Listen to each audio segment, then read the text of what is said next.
Today we're cooking the world's most exotic Wagyu steaks. Now we've all heard of Wagyu A5, but today we're heading into uncharted territory. From Wagyu stomach, you're telling me that we gotta eat this? To Wagyu finger meat, this is like beef candy. To whatever the heck this thing is. You know, Max, it's really pretty comfortable, to be honest. We're pushing the limits. Starting with a cut you've probably never seen before, this is a top blade roast. It comes from the shoulder and is technically two flat iron steaks stacked on top of each other. Now in this video, we'll be cooking both a control version and also a Wagyu version of each cut. And even though this one isn't the Wagyu, the marbling and cross section is absolutely wild. And this right here is the Wagyu version, and honestly, this might take the cake for the most insane marbling I've ever seen. Okay, for a cut this rare, I want to take full advantage of it, so I'm actually gonna cut this in half just like so, because my plan is to actually cook this two ways. We'll be cooking one half of this Wagyu blade roast to medium rare, and the other to well done, to find out once and for all which one is better.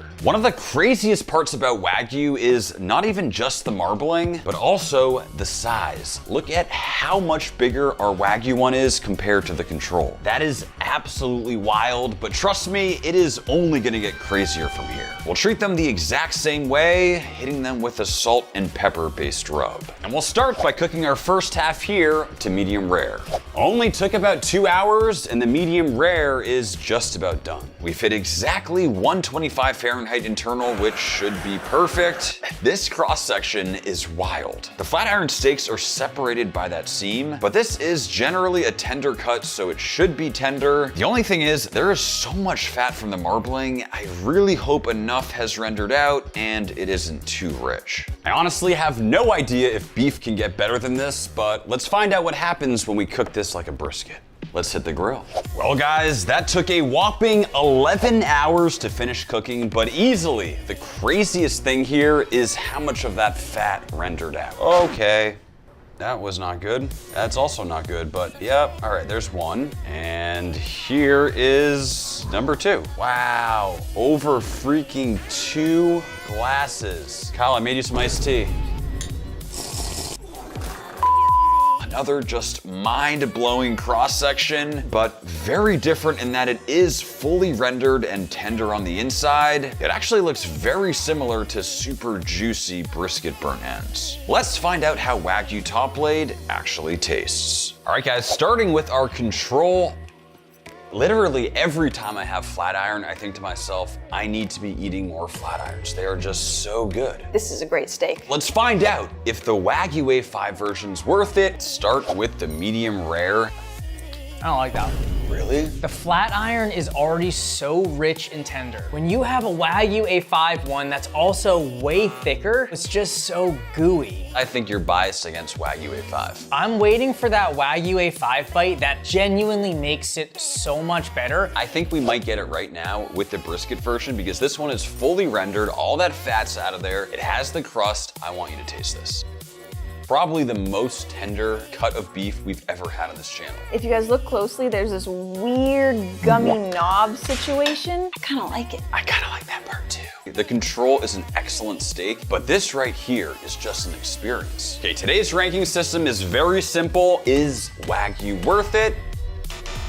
Straight up, that was one of the best pieces of meat I've ever had. Honestly, I could not disagree more. We have made it to the queen of all steaks, picanha. This is a regular control picanha. It has that distinctive fat cap over the top, but the meat itself is actually quite lean. And this right here is a Wagyu A5 picanha. And just take a look at that marbling. And just take a look at the difference in size between our regular picanha and the Wagyu one. It makes me wonder how much bigger a Wagyu cow is than a regular cow. Now to get the most out of this Wagyu A5 picanha, we are of course cooking it churrasco style. Taking our thick slices against the grain. Ooh.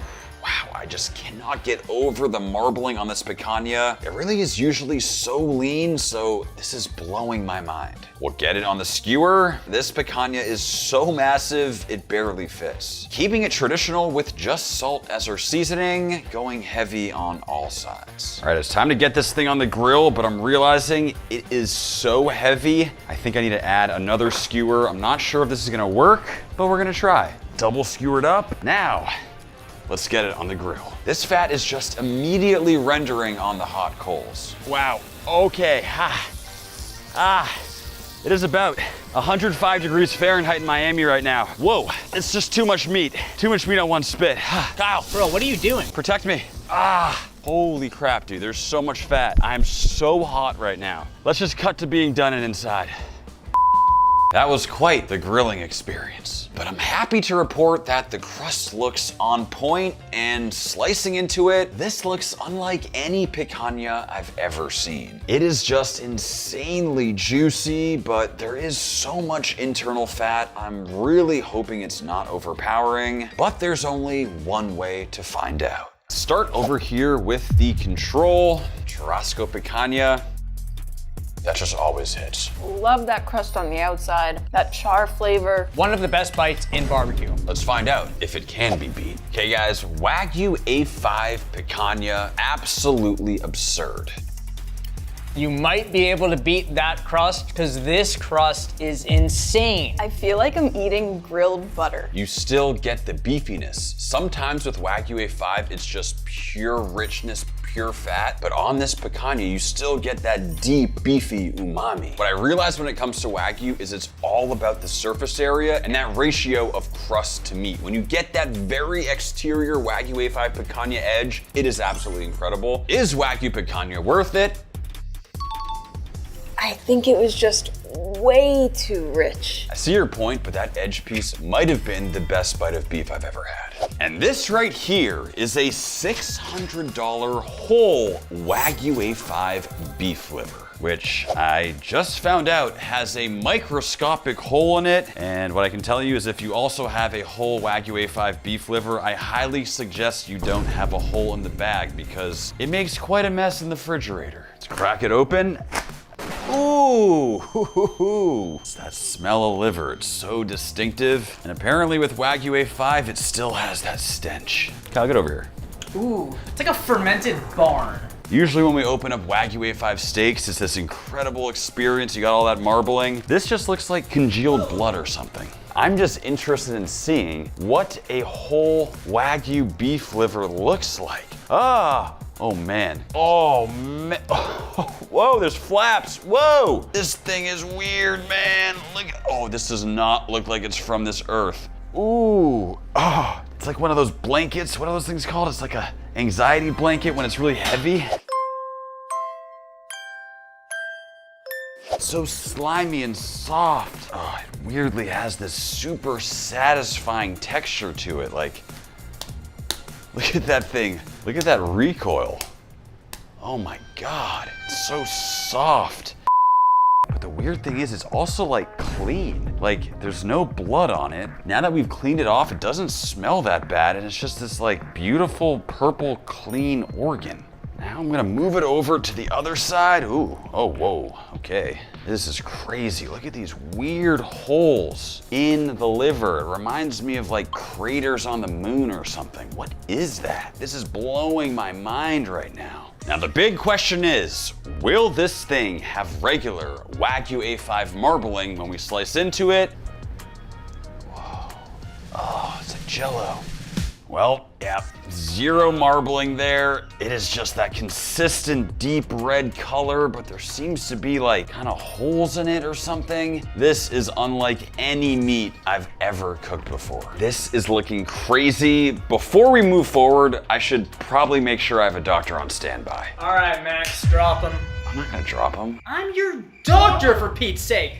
No, a real doctor, which is why I'm happy to introduce the sponsor of today's video, ZocDoc. ZocDoc's a free website where you can search and compare high-quality in-network doctors and instantly book appointments online. They have over 150,000 providers across all 50 states, making it easy to find the right doctor for whatever you need. You know when you get one weird symptom and try looking it up online? Next thing you know, you're 45 minutes deep in a rabbit hole, convincing yourself it's way worse than it is. I'm guilty of this, but I'm telling you, diagnosing yourself at home is never the right idea. That's where ZocDoc comes in. You easily connect with high-quality doctors, can read verified reviews from real patients, and book an appointment that works with your schedule, often within 24 to 72 hours or even same day. I recently found a doctor and booked an appointment in literally under 3 hours. ZocDoc makes the process simple, and your health is worth it. Go to ZocDoc.com/meetguy to find and instantly book a top-rated doctor today. Thanks ZocDoc for sponsoring this video and helping us all take better care of ourselves. I'm not gonna lie, the smell really isn't bad now that it's out of the bag. I was expecting this to be gross. It smells super clean. And we're left with these beautiful slices of liver that kind of remind me of little snakes. Look at how they move. Eee.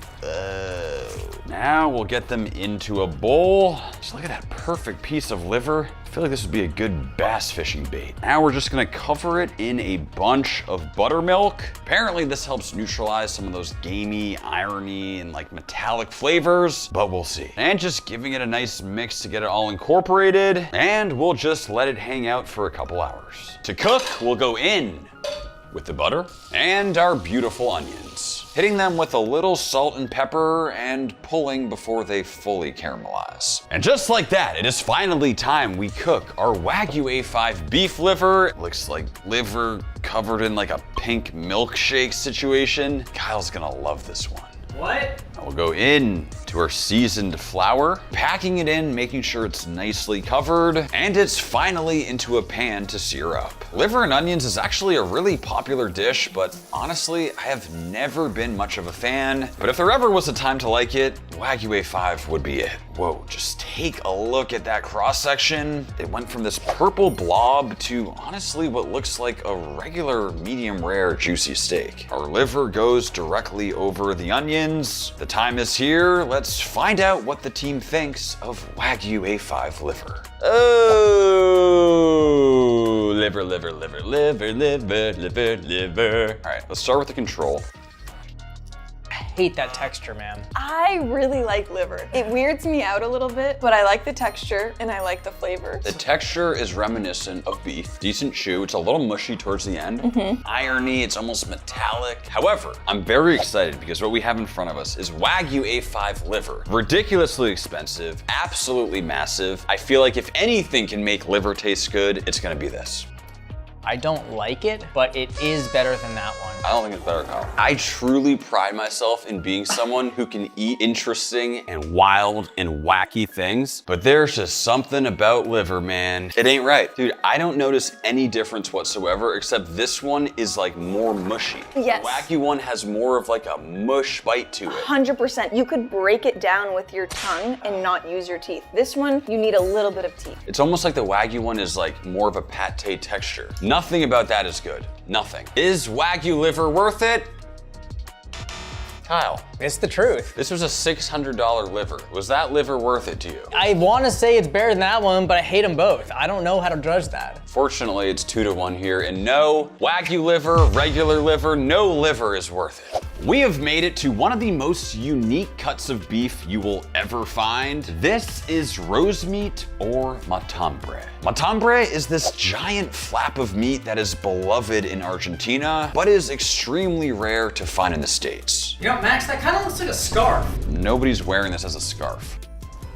You know, Max, it's really pretty comfortable, to be honest. I have to say, I never thought I'd see one of these with my own eyes, but this right here is Wagyu A5 rose meat. Max, that Wagyu one even looks like a hat. Kyle, no. Yes. Brought to you by Matambre Menswear. There is just an absurd amount of fat on this side. So just like they would do in Argentina, we are going to do a fair amount of trimming here. Keep in mind, this is Wagyu A5, so the fat is super high quality. So even if we leave a bit on, I'm sure it'll still taste insanely good. With most of it removed, you can now see there is some beautiful meat below, but just wait until you see how we're cooking this thing. And believe it or not, we are now going to hit it, with milk. But I got it all over myself. And now we'll hit it with a whole bunch of salt, almost like making a milky, salty brine situation. Next, we will add on the bay leaves, finishing with some black peppercorns. And from here, we'll get it in the oven. And just like that, step one of the cook process is done, and this thing is looking very interesting. Believe it or not, this is how matambre is cooked in Argentina. It might not look pretty yet, but basically braising in the flavored milk is said to tenderize, because our next step is all about developing char flavor on the grill. There is just an insane amount of Wagyu fat rendering out of this thing, but believe it or not, we are now going to add on marinara and a whole bunch of mozzarella cheese, finally throwing on our pepperoni. Yes, this is Wagyu matambre alla pizza, which is actually a real thing in Argentina. And finally, it should be good to go. Between the tenderizing milk, the sear, and all the cheese, I can't lie, it looks absolutely delicious, though matambre is notoriously a tough cut that must be cooked perfectly. So it's time to find out how I did, starting with the control. It's a little tough, it's got that chew to it. There's something about the combination of cheese and marinara that no matter what, it's gonna be good. I love that chew that matambre has. It's a little bit fibrous. Did you see those muscle fibers? It's extremely crazy. They're just so long and stringy. Now let's move over to our Wagyu A5 roast meat, AKA matambre alla pizza. This one hits different. That is a night and day difference. That is incredible. Remember when I said this one was a little bit tough? Not the case here. It is super tender, super rich. It works so well with those pizza toppings. It's almost like a more rich, cheesy pizza situation. Oh, it's so good. It's not overly rich either. It was seared on both sides and it's very thin. But the only question is Wagyu worth it? Absolutely unanimous. We have made it to a crazy one. This is our control beef stomach. It's not terrible, but it's definitely got a stink to it. This is crazy. I've never seen one of these whole like this. So we have this relatively smooth side here, and then you flip it around and you get these crazy flaps. Look at that. It's kind of like a book. Literally, it's like 1 page, 2. Try ripping off one of the pages here.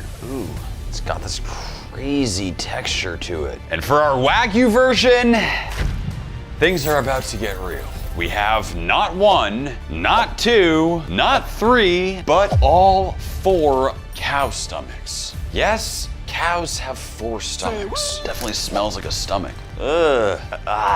Starting with the cow's first stomach on the digestive tract, we have a Wagyu A5 rumen. Despite how weird it is, it does seem to have a clean, smooth, almost clam-like texture. But if you peel back that layer, there is a ton of this crazy thick, hard fat. Slicing into it, there is a very strange fat seam in between the layers, but either way, we'll add it to our plate. Moving on over to our second stomach, we have the reticulum, AKA honeycomb tripe. Ooh, oh,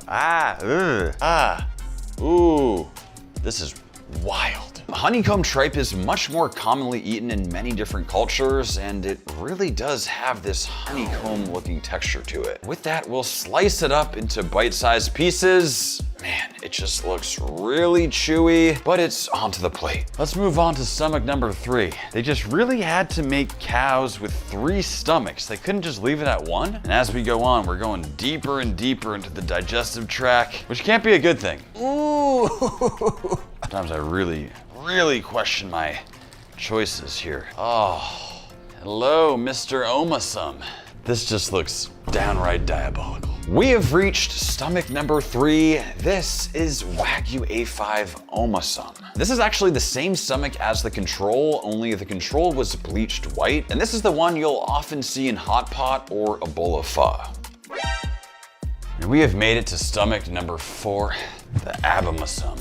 To be honest, just looking at it, this is probably the most disturbed I've ever been on a video yet. I'm usually good with this stuff. I'm highly disturbed. It is so soft. The other ones were firm. This one's just soft, brother. It's so slimy. It's so gross. And you're telling me that we gotta eat this? The Abomasum is where the men get separated from the boys. I mean, this thing is gnarly. However, it is apparently grilled, braised, and thoroughly enjoyed by many cultures, but man, this is rough. And for a selection of food this delicious looking, we of course need to pair it authentically with some hot pot. It's gonna be difficult because we are going to eat 4 stomachs. So excited. Bouncier than I was expecting. Let's start with the control. Did you guys know this was actually bleached? That's what gives it that white color. And it should be done. Ow! Jeez, Kyle, did you just cook yourself? No, you cooked me. Was that my bad? Can we get a Ow, that was really hot. slow-mo? Did I cook Kyle or did Kyle cook himself? That's the question. You know what it was kind of like? Oh, jeez, Kyle. Like that. That is spicy, wow. Whew, awesome hot pot flavor. I really thought I wasn't gonna like it, but it kind of reminds me of the cartilage texture on chicken wings, and I kind of like it. Most internal organs I absolutely hate, but tripe is the one that doesn't have that crazy gamey flavor. It really isn't bad. We are going to work our way through the digestive tract, starting at the top with our first stomach, an egregious amount of fat on there. Are you supposed to pull the fat off or are you supposed to eat it with the fat on? Wagyu A5 stomach number 1. If I didn't know what this was, I wouldn't hate it. It does taste like pretty good beef. Starting off surprisingly hot, let's move on to stomach number 2. Delicious. Had a nice explosion of flavor. It was kind of like a rubber band that juiced. This is my least favorite of them so far. I'm sorry, Sophia. I love that explosion of flavor. You want mine? Now let's move on to our Wagyu A5 tripe. This is the exact same stomach as the control, only it hasn't been bleached. And again, it's made out of Wagyu. Hot. Very different texture. It's a lot firmer than the previous, not in a bad way. It's got that crunch and it's got that flavor. I love this thing. No off flavor whatsoever. Or is it just me? There's this off flavor just coating my mouth right now. Almost ruminating in there. I think that's just inherent to stomach, and I think this stomach is better than that stomach. All right, well, made our way through the cow, all the way to the 4th and final stomach. This one grossed me out the most. Dude, the shape of this one, man. Ugh. I really want to have an open mind here. Ooh. Oh, it's so soft. Oh, it's so soft. Oh. The flavor, I think, was the best out of all of them. Really? I couldn't get it down far enough to actually taste the flavor. Me too. But there's only one thing that matters. Is Wagyu worth it? Split decision. This is such an unpalatable part of the animal. Anything that makes it better, I think, is worth it compared to the control. See, what I go back to is I actually enjoy tripe when it's freshly prepared at a restaurant. I don't necessarily think that what we made was any better than that. So unfortunately today, Wagyu stomach is not worth it.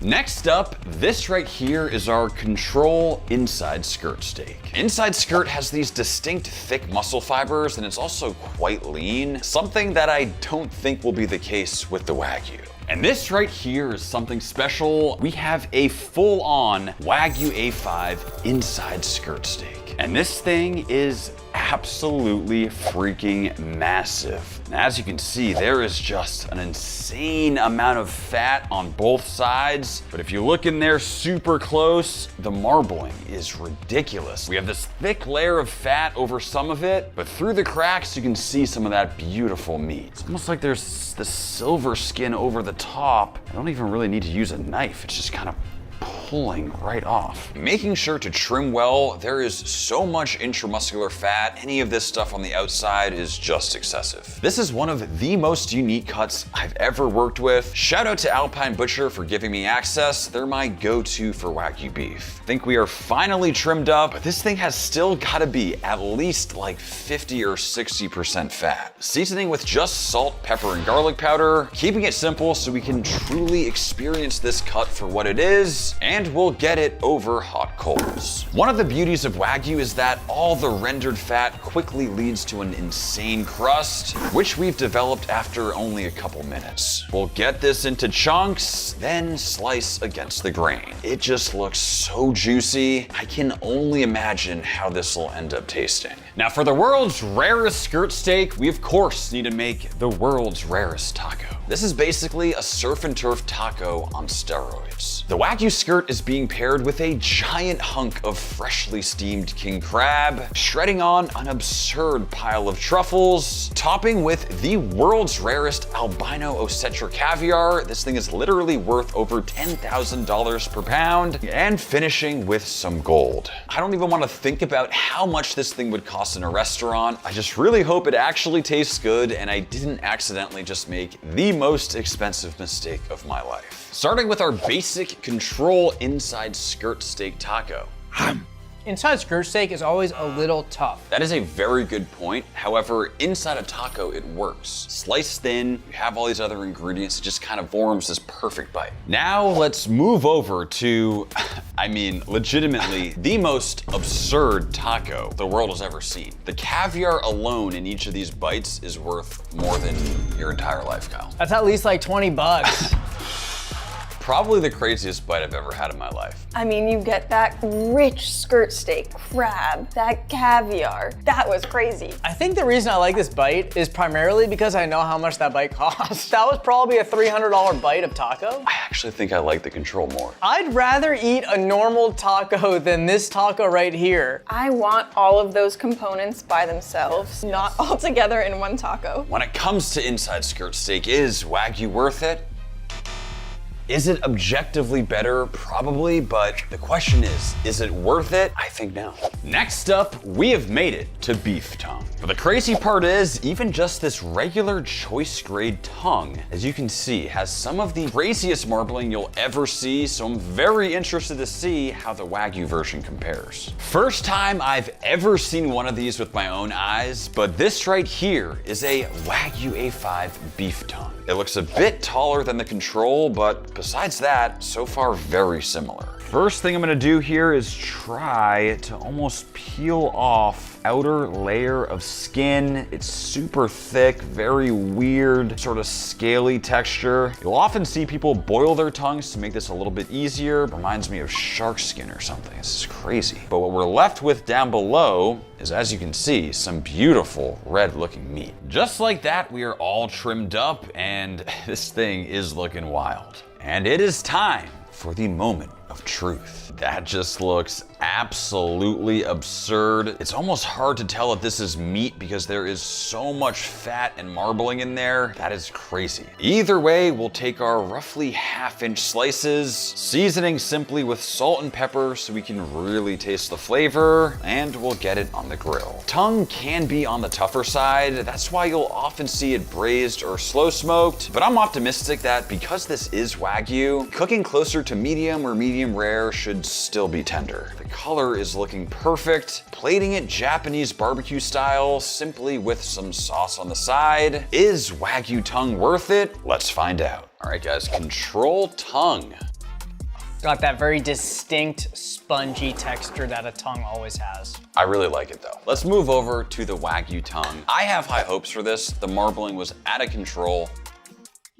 That might be the biggest jump in quality between control and Wagyu that I've ever experienced. This is utterly phenomenal. No off-putting flavor, great tenderness, super juicy. The texture is a little weird. It's more spongy than this one. It completely got rid of any negative flavor and it made it taste like incredible beef. I'm shocked at this one because the Wagyu officially made me enjoy tongue. Is Wagyu tongue worth it?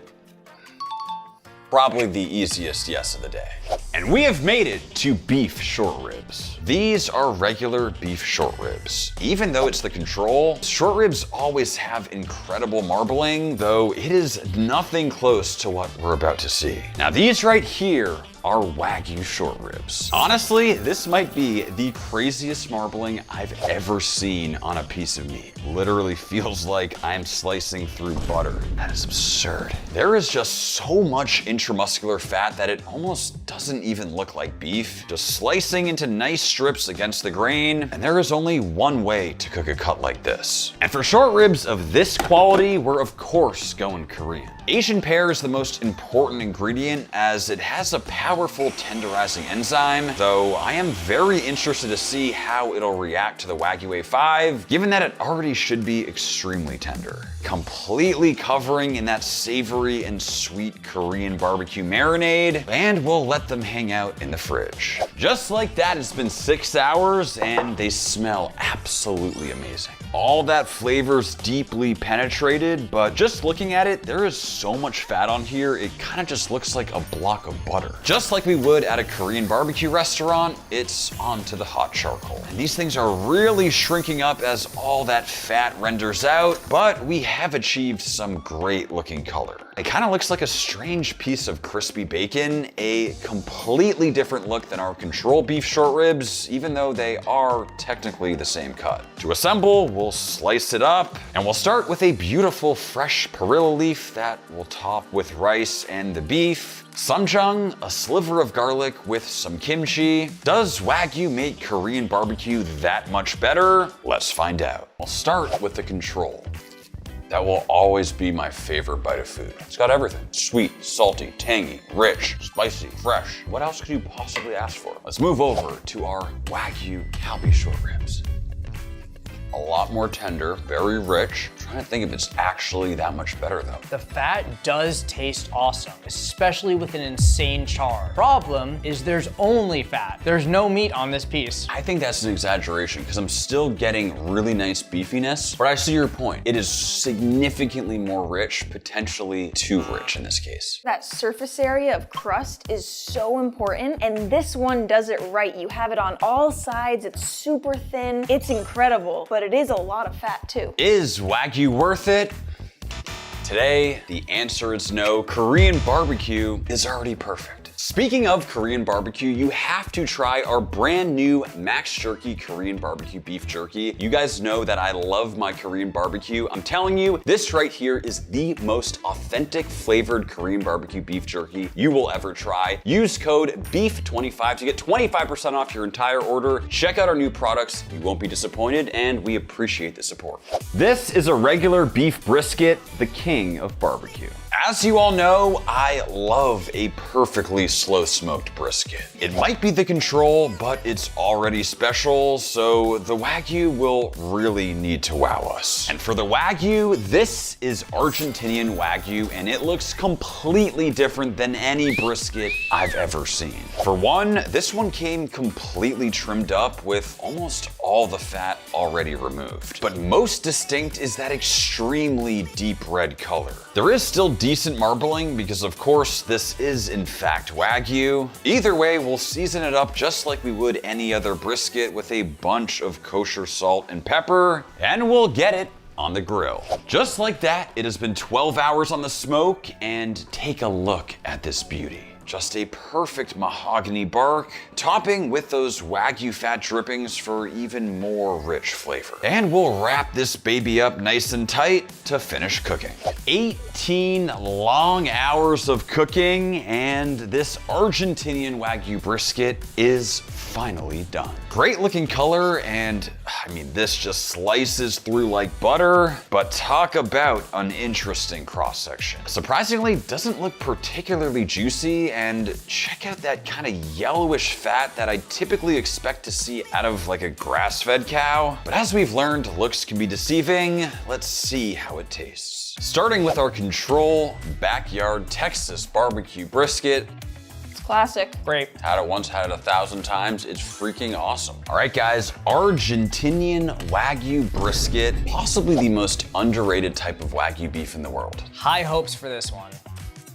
The Wagyu fat on this one tastes so much different than the others. Because it's been slow smoked. Definitely has that incredible sweetness to it, but I feel like I'm also getting that with the Control. They're both cooked for so long, so they have intense smokiness, all that fat is rendered. I'm trying to think how incrementally better the Wagyu one is. I prefer that Wagyu one a lot more. There's a flavor that the fat gives it that cuts through some of that smokiness that I don't always love with a normal brisket, even though they were both smoked the same way. If you don't like overly rich Wagyu like me, this is the best Wagyu you can buy. I'm just struggling to think about if it's that much better that it justifies the cost. When it comes to brisket, is Wagyu worth it? And just not worth the price. Regular backyard brisket is already so good. And we have made it to finger meat. Yes, finger meat. These right here are regular Control beef short ribs. As you can see, there's 3 bones, but in between the bones, there's some highly marbled meat that's known by butchers as finger meat. Removing it by very carefully slicing between the bones, it's these really unique strips of essentially boneless rib meat that sort of look like fingers. And these right here are our Wagyu A5 fingers. These are regular finger meat, but majorly upgraded. Significantly thicker and bigger, and because it's Wagyu A5, that marbling is out of control. And for the cook process, we're gonna attempt something I've actually never tried before. I grew up absolutely loving those red takeout spare ribs from Chinese restaurants, which I feel like is a flavor profile that was made for this cut. All sorts of Chinese flavors, and importantly adding red food coloring for that distinctive look. And we'll get it all combined to marinate. Just take a look at that insane deep red color on these fingers. That is just so cool to see. At this point, the color is a little disturbing, but it should be ready to go. The Wagyu fingers have fully taken on that red color, but they honestly smell amazing. We'll get them on a rack and it's onto the grill to caramelize. And after just a couple hours, this is what they look like. They've maintained some of that red color, but definitely have taken on some great looking char. They look super juicy, and I have to say, these slices look very similar to the Chinese takeout spare ribs I grew up eating. We have made it to the one I'm by far most excited to try. We have beef fingers. Control. I'm not loving the texture of these beef fingers. A weird part of me kind of likes that tough texture, but it might be too much. Very interested to see how the Wagyu one is. Night and day difference. Whoa! All of those negative points about this one are fixed with the Wagyu version, which I'm shocked by because rib meat is so fatty anyways. I would have thought there wasn't a big difference. Flavor's on point, texture's on point, color is beautiful. This is like beef candy. But the only question is, when it comes to beef fingers, is Wagyu worth it? Absolutely. Honestly, you don't need to spend crazy money on Wagyu beef. Sometimes a regular steak is perfect. Thank you all so much for watching. We appreciate the support, and we'll see you next time. You know, Max, it's really